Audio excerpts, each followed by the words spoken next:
La Voz de América presenta.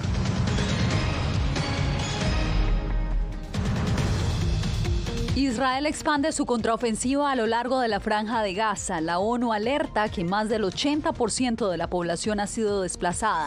Rebeldes hutíes atacan buques en el Mar Rojo, aumentando el temor de una escalada del conflicto en el Medio Oriente. Se agotan los fondos. La Casa Blanca advierte que se acaba el dinero para asistir a Ucrania y pide presupuesto al Congreso. Nuevamente, el gobierno de Daniel Ortega arremete contra Miss Nicaragua. La policía detuvo a familiares de la directora del certamen. Israel amplía sus operaciones terrestres en Gaza. De esta manera damos inicio al Mundo al Día. Bienvenidos, soy Yasmín López. Las fuerzas de defensa israelíes ahora operan en el sur del enclave, a donde alguna vez envió a miles de palestinos a buscar refugio al inicio de su contraofensiva. Los bombardeos ahora están impactando zonas densamente pobladas y los civiles aseguran no tener a dónde ir. Pilar Cebrián nos envía el reporte desde Tel Aviv, pero antes advertimos que contiene material sensible. Se completan ya 3 jornadas desde que terminó la tregua y las tropas israelíes están avanzando en el sur de la Franja de Gaza. Se espera que esta tercera fase, después de los bombardeos y de la incursión terrestre en el norte, vaya a ser mucho más lenta y mucho más sangrienta, porque en el sur de la Franja de Gaza es donde se refugia el 75% de la población desplazada, según Naciones Unidas. Muchas personas que están en una zona asediada y además no pueden cruzar hacia Egipto, que es el otro país limítrofe con Gaza, además de Israel. El ejército israelí ha dicho que las tropas van a aplicar la misma fuerza vista en el norte de la franja para el sur de Gaza. Nos dijeron que abandonáramos Ciudad de Gaza. Hay una guerra en Gaza, así que nos fuimos del norte y vinimos al sur, tal como nos pidieron. Pero esto es lo que hemos encontrado en el sur. Juro que no sé hacia dónde me dirijo, solo quiero acercarme a la frontera para que cuando el muro sea destruido pueda ser el primero en salir de aquí. O simplemente llévennos a la tumba y terminen con esto. Por su parte, Israel insiste en avances de su ofensiva, bajo la cual asegura haber destruido varias infraestructuras de Hamás, incluyendo decenas de túneles. Pero los daños se siguen extendiendo e imágenes evidencian cómo desaparecen barrios enteros, incluso un refugio para huérfanos. La guerra podría terminar hoy mismo, inmediatamente, con 2 condiciones no negociables. Primera, Hamás debe liberar a todos los secuestrados sin excepción. Segunda, los líderes de Hamás deben entregarse y esa organización terrorista debe ser desmantelada por completo y para siempre. La Organización Médicos Sin Fronteras, desde diferentes ciudades del mundo, hizo un llamamiento de ayuda a Gaza, diciendo que ha estado cercada desde 2007, lo que la convierte en la prisión al aire libre más grande del mundo. Los ataques a hospitales y equipos médicos deben cesar de inmediato. También deben terminar el bloqueo y las medidas restrictivas israelíes sobre la ayuda. Asimismo, el Comité Internacional de la Cruz Roja, que hace presencia en la zona y apoya con atención médica, reiteró su preocupación por la falta de garantías para la población civil. El nivel de sufrimiento humano es intolerable. Es inaceptable que los civiles no tengan un lugar seguro a donde ir en Gaza y en este momento, con un asedio militar en vigor, tampoco es posible una respuesta humanitaria adecuada. Estos días el ejército israelí ha notificado a los familiares la muerte de 15 rehenes. Los funerales se están llevando a cabo sin la presencia del cuerpo, como ha sido el caso del militar israelí Asaf Hamadi, cuyo funeral ha sido celebrado este lunes. Los familiares de los que todavía permanecen cautivos en Gaza dicen sentirse abandonados e incluso humillados porque su gobierno haya abandonado estas conversaciones. Pilar Cebrián, Voz de América, Tel Aviv. Con reportes de presuntas violaciones de mujeres, Israel elevó sus críticas contra Hamás durante una sesión en Naciones Unidas, pero también acusó a ese organismo de guardar silencio. Nos enlazamos a esta hora con Ángela González en Nueva York. Ángela, adelante con la información. Yasmín, hubo reportes sobre mujeres que fueron mutiladas y heridas en sus partes íntimas y que en algunos casos estaban irreconocibles. También se escucharon voces pidiéndole a este organismo más acción y también criticando la demora en las investigaciones. Sin embargo, ONU Mujeres ha dicho que ya adelanta investigaciones y condenaron la violencia sexual. Escucha nuestras voces. Violencia sexual basada en género fue el evento organizado por la misión de Israel en la ONU, donde su embajador acusó a ONU Mujeres de ser un organismo antisemita y pidió investigar violaciones y atrocidades cometidas por Hamás en octubre 7 en contra de las mujeres. La superintendente de la policía israelí hizo un recuento de las denuncias de otros testigos y sobre la violencia hallada en los cadáveres de mujeres. Niñas sin ropa, sin blusas, sin ropa interior, personas cortadas por la mitad, cercenadas, decapitadas. Había niñas con pelvis rotas por violaciones repetidas, con sus piernas completamente separadas.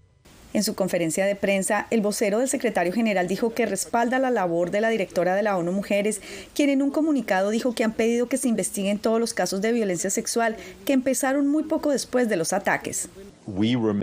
Seguimos interactuando con las autoridades israelíes a través de ONU Mujeres, a través de la representante especial del secretario general sobre violencia sexual en conflictos, Pramila Patten, sobre cómo podemos apoyarlos de todas formas y es necesario que haya rendición de cuentas. Por su parte, el alto comisionado de Derechos Humanos, Volker Turk, pidió silenciar las armas y volver al diálogo ante la preocupación de una hambruna en Gaza y la dificultad de entrar ayuda humanitaria desde que se reanudaron los bombardeos en Gaza y de evacuaciones en parte de la ciudad de Khan Yunis.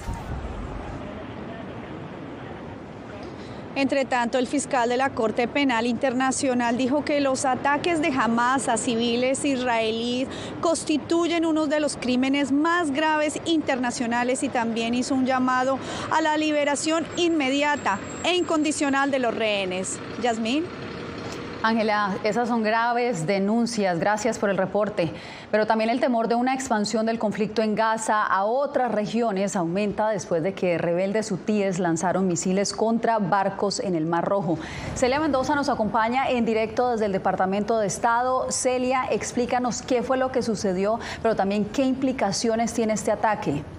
Así es, Yasmín, el Comando Central de los Estados Unidos confirmó que por lo menos 4 misiles fueron lanzados contra 3 navíos que son comerciales. Durante esta jornada, el consejero de Seguridad Nacional de la Casa Blanca, Jake Sullivan, asegura que ellos están tratando de contener este tipo de ataques y ha responsabilizado a Irán, asegurando que ellos tomarán medidas fuertes cuando lo tengan que hacer y en el momento necesario, y aseguró que no solamente están peleando este frente, sino también el que han identificado en Irak y Siria, donde ataques por parte de milicias respaldadas por Irán han sido lanzadas en contra de tropas estadounidenses. Aumenta la tensión en el Mar Rojo luego que este fin de semana los rebeldes hutis lanzaran desde Yemen misiles balísticos contra 3 barcos comerciales en aguas internacionales, lo que según confirmó el Comando Central de Estados Unidos, llevó al buque de guerra USS Carney a responder a las llamadas de auxilio y derribar 3 drones para defenderse durante este ataque. Estos ataques representan una amenaza directa al comercio internacional y la seguridad marítima. Han puesto en peligro las vidas de tripulaciones internacionales que representan a múltiples países de todo el mundo. El vocero militar de los hutis confirmó su responsabilidad en este ataque. Las Fuerzas Armadas yemeníes continúan impidiendo que los barcos israelíes naveguen en el Mar Rojo y en el Mar Arábigo hasta que cese la agresión israelí contra nuestros hermanos en la Franja de Gaza. Sin embargo, Israel negó que los barcos comerciales fueran israelíes.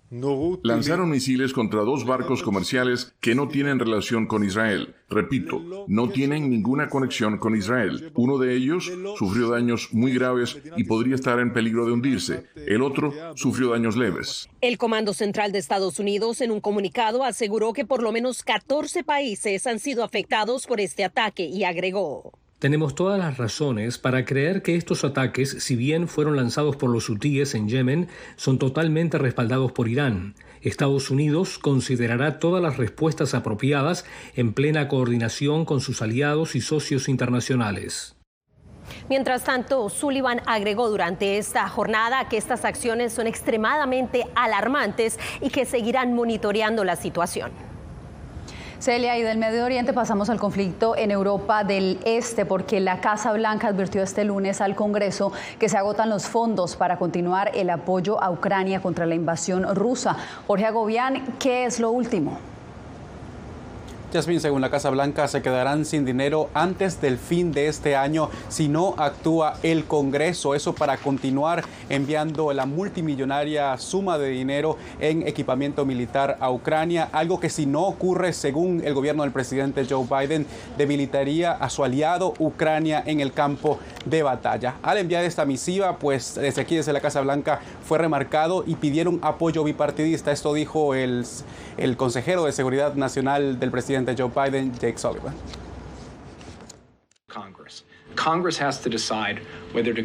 El Congreso tiene que decidir si continúa apoyando la lucha por la libertad en Ucrania como parte de la coalición de 50 naciones que el presidente Biden ha construido, o si el Congreso ignorará las lecciones que hemos aprendido de la historia y dejará que Putin prevalezca. Es así de simple.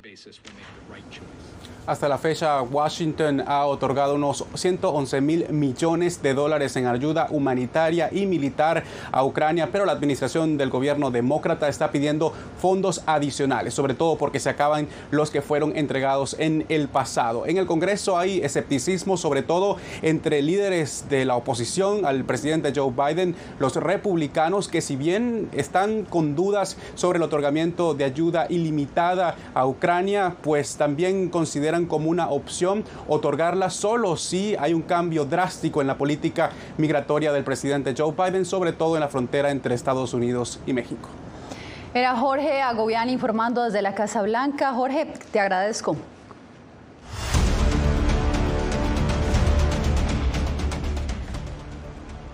Chicago se moviliza para proteger a inmigrantes por el frío. Enrique García Fuentes tiene el reporte. Mi hija también llora del frío, a pesar que yo la abrigo y todo, pero mire, no es fácil para uno. El frío está causando mella en los inmigrantes que han llegado a Chicago en busca de asilo. A la ciudad de los vientos llegó la nieve y con ella también llegaron temperaturas bajo 0 grados centígrados. Por eso el gobierno de la ciudad reubica a cientos de inmigrantes que pasan la noche en campamentos improvisados en estaciones de policía. Nos parece súper bien que estén reubicando a las personas porque aquí estamos nosotros aquí defendiéndonos como podemos aquí en las carpitas, como usted puede ver, le estamos poniendo techo, plástico, estamos quemando toda la ropa que tenemos porque el frío no nos deja. Para contrarrestar esta crisis migratoria, el gobierno de la ciudad planea también construir 2 campamentos y reacondicionar el edificio de una antigua farmacia para alojar a los inmigrantes recién llegados. Y ese terreno a mis espaldas es uno de los 2 sitios considerados para la construcción de campamentos con calefacción, donde se podría alojar a miles de personas de manera temporal. El problema es que aquí en el suroeste de la ciudad, los residentes, los vecinos se oponen rotundamente a su construcción. Este es un proyecto muy grande y yo puedo entender la necesidad de la gente, pero primero hay que ver las necesidades de la comunidad. Aún así, el alcalde de Chicago ha anunciado que grupos religiosos y organizaciones filantrópicas entrarán en acción para proveer más recursos y vivienda para los inmigrantes recién llegados. En Chicago, Enrique García Fuentes, Voz de América. Bien, y mientras líderes mundiales buscan vías para eliminar los combustibles fósiles, el mismo presidente de la cumbre genera polémica al desestimar la iniciativa. Les contamos de qué se trata en instantes. Soy Belén Mora, periodista de La Voz de América. Como reportera y presentadora tengo la responsabilidad de acercarles las historias que se generan en Washington y que impactan tu entorno cercano. Desde perspectivas diversas en un ambiente informativo en constante evolución que pone a prueba y nos hace poner en la balanza nuestros valores profesionales, te presentamos información veraz, porque en La Voz de América la prensa libre importa. En tiempos de cambios, cuando el mundo parece incierto y lo que escuchamos no refleja lo que vemos, buscamos la verdad. A través de la pantalla de la... Cuando nos cuentan solo una parte de la historia, perdemos la confianza. En momentos de crisis, nuestros sueños, esperanzas y deseos de un mejor mañana dependen de una prensa libre. En La Voz de América te traemos las historias que la gente se arriesga a ver. conectamos el mundo y lo unimos con la verdad.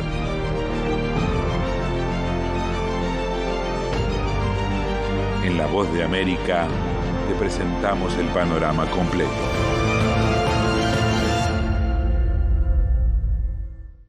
Soy Jacopo Luzzi, reportero de La Voz de América aquí en Washington, D.C. Ya sea informando desde el Capitolio, desde la Casa Blanca, cubriendo el impacto del cambio climático, el impactante tema migratorio, o subir en un avión y cruzar medio mundo para estar en el lugar de la noticia con la información precisa y veraz, este es mi compromiso como periodista. Un compromiso de vida profesional que comparto con ustedes, porque en La Voz de América la prensa libre importa.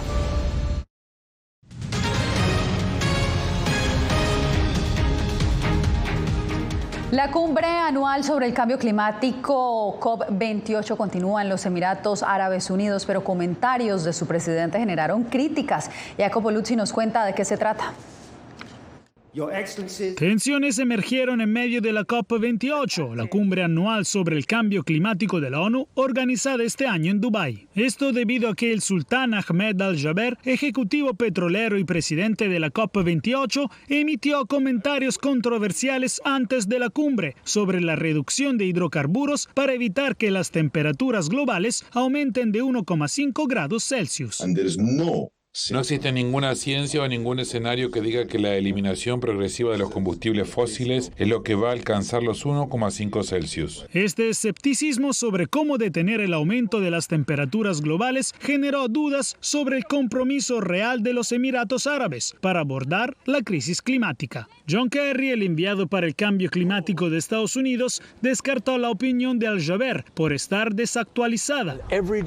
Cada decisión que tomemos debe estar orientada a decir, esto avanza a los 1,5 grados o va a ser más destructivo y nos llevará en la dirección equivocada. Al-Jaber, en una rueda de prensa, intentó acallar las críticas afirmando que sus comentarios fueron sacados de contexto y que reducir los combustibles fósiles es inevitable.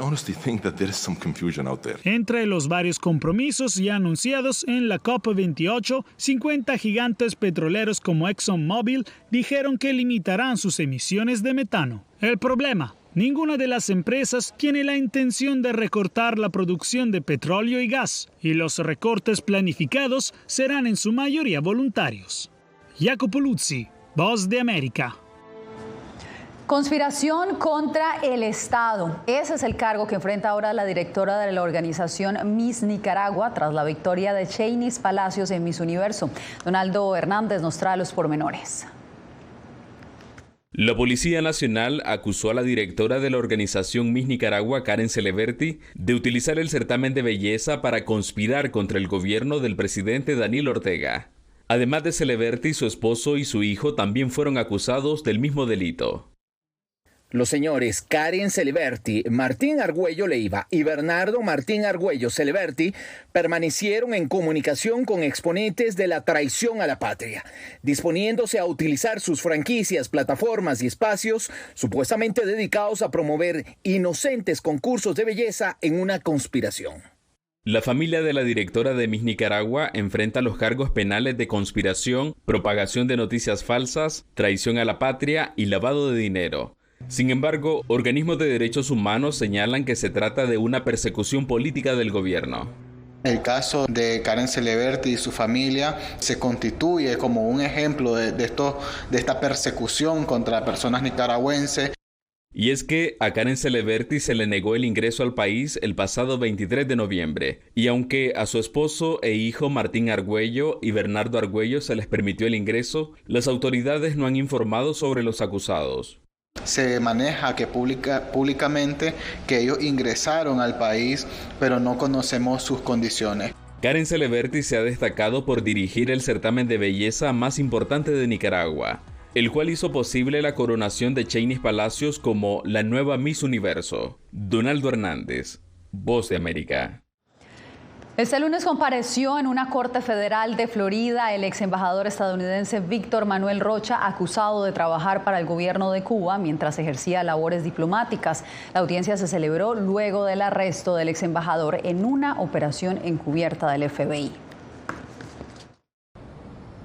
El ex embajador de Estados Unidos, Víctor Manuel Rocha, de 73 años de edad, fue presentado este lunes en su primera comparecencia en el circuito federal del sur de Florida. El Departamento de Justicia alega que el ex diplomático sirvió como agente secreto para el Servicio de Inteligencia de Cuba a lo largo de varias décadas. La denuncia alega que Rocha buscó y utilizó sus posiciones dentro del gobierno de Estados Unidos para apoyar la misión clandestina de recopilación de inteligencia de Cuba contra Estados Unidos. Después de que el FBI recibió información de que Rocha era un agente encubierto del Servicio de Inteligencia de Cuba, un agente encubierto del FBI procedió a interactuar con Rocha en varias ocasiones. ¿Votar sobre la fiscalía? ¿La acusación? Tanto la esposa del acusado como su representante legal se negaron a dar declaraciones a la salida de la Corte Federal. Está prevista otra audiencia este miércoles donde se le solicitará fianza, pues el ex embajador permanece en custodia de autoridades judiciales federales en Miami. La investigación se ha desarrollado desde el pasado año. José Pernalete, Voz de América, Miami. Cuando regresemos, ganó la adhesión del Esequibo en el referendo celebrado por Venezuela, pero ¿qué implica esto y qué más información revela esta votación? Les contamos. Soy Gonzalo Abarca, presentador de La Voz de América. Cada semana, desde nuestro programa Foro, programa de análisis y debate, vamos más allá de la noticia, con los temas de interés que ocurren en Estados Unidos e impactan en toda la región. Desde La Voz de América, tengo el privilegio de moderar debates y confrontar ideas diferentes. Así nuestra audiencia se puede formar su libre opinión y tomar sus decisiones bien informadas. Porque en La Voz de América, la prensa libre importa.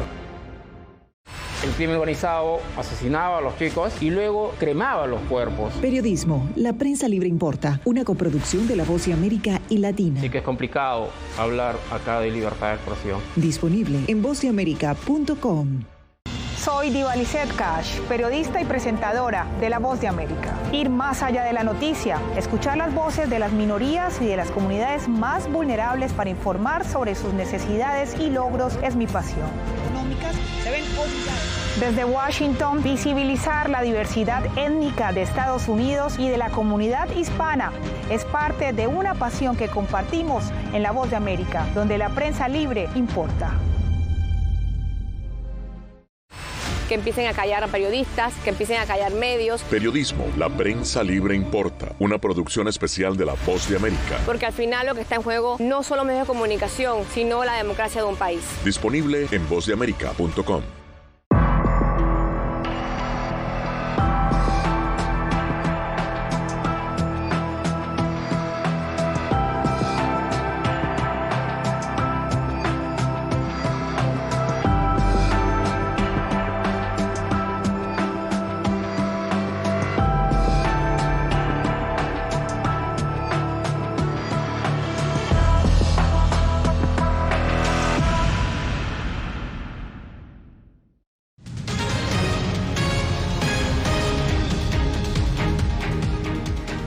Más de 10 millones de venezolanos votaron este domingo a favor de la anexión del Esequibo, un territorio en disputa con Guyana hace más de un siglo. Álvaro Algarra nos amplía más sobre esta votación que tuvo más del 50% de abstención.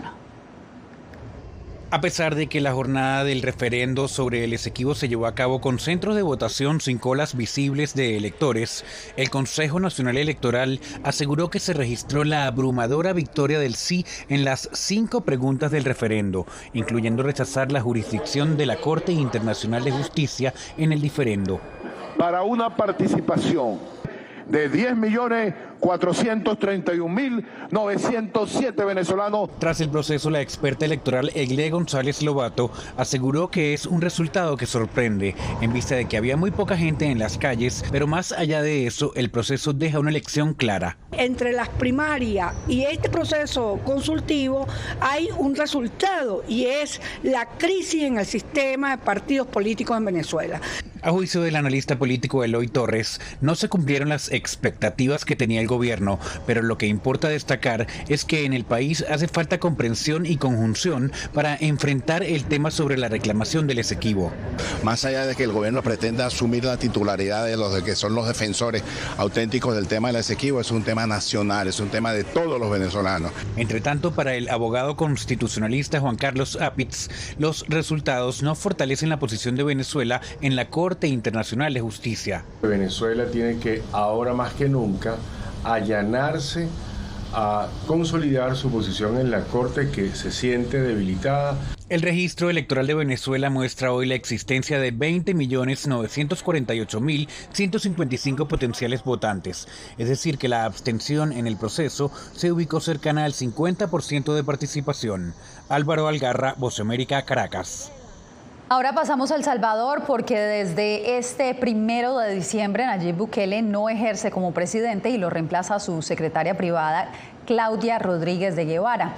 Nuestra corresponsal Claudia Saldaña nos cuenta quién es y qué piensan los salvadoreños de ella.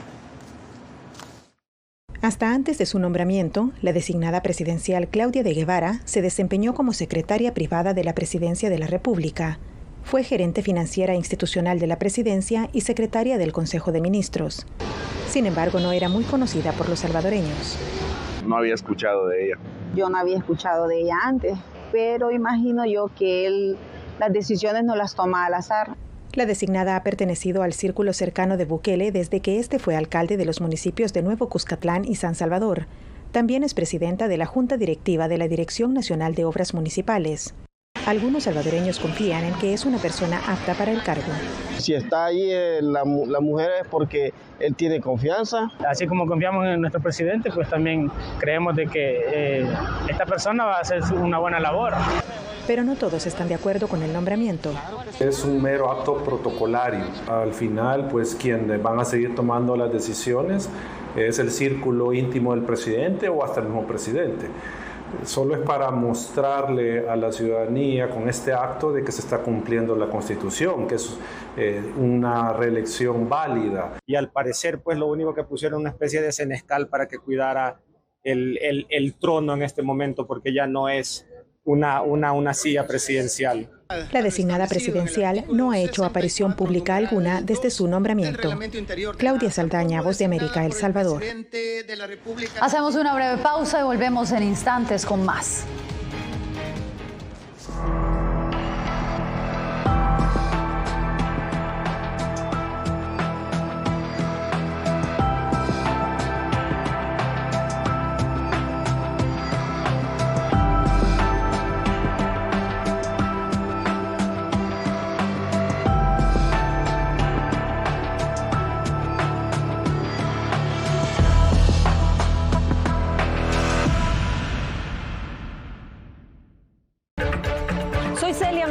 Corresponsal internacional de La Voz de América.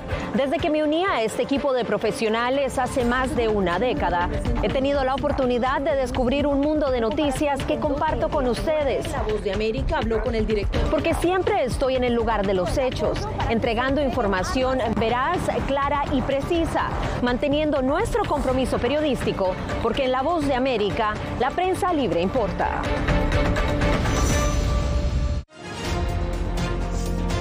Actualidad. Que la inteligencia artificial va a estar presente en nuestro día a día. Intentan sacarse de encima a trabajadores. Análisis. El cambio climático está teniendo muchísimos impactos que afecta siempre a los más vulnerables. La región necesita ayuda. Debate. Proteger a las escuelas con armamentos. Es una total ridiculez, algo inverosímil. Con la información más allá de los titulares. Todas las semanas por La Voz de América. Desde Washington, les saluda Gonzalo Abarca. Hola, soy Oscar Ortiz Barahona, corresponsal La Voz de América. Ser La Voz de América desde Honduras me permite conectarme con todos ustedes, nuestras audiencias en todos los países del continente, ofreciendo información veraz sobre los temas que más te impactan. Honduras y los Estados Unidos han ejercido labores humanitarias en 40 viviendas. Desde perspectivas humanas y con base en hechos, te informamos para que seas tú quien formes tu propia opinión, porque La Voz de América, la prensa libre, importa.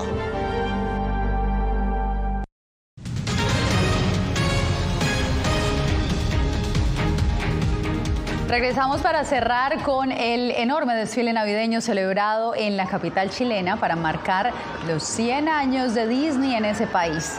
Niños y adultos se deleitaron en Santiago con un desfile navideño que rindió homenaje a la compañía Walt Disney por su aniversario número 100. Multitudes llenaron las principales avenidas de esa metrópolis para ver a sus personajes favoritos.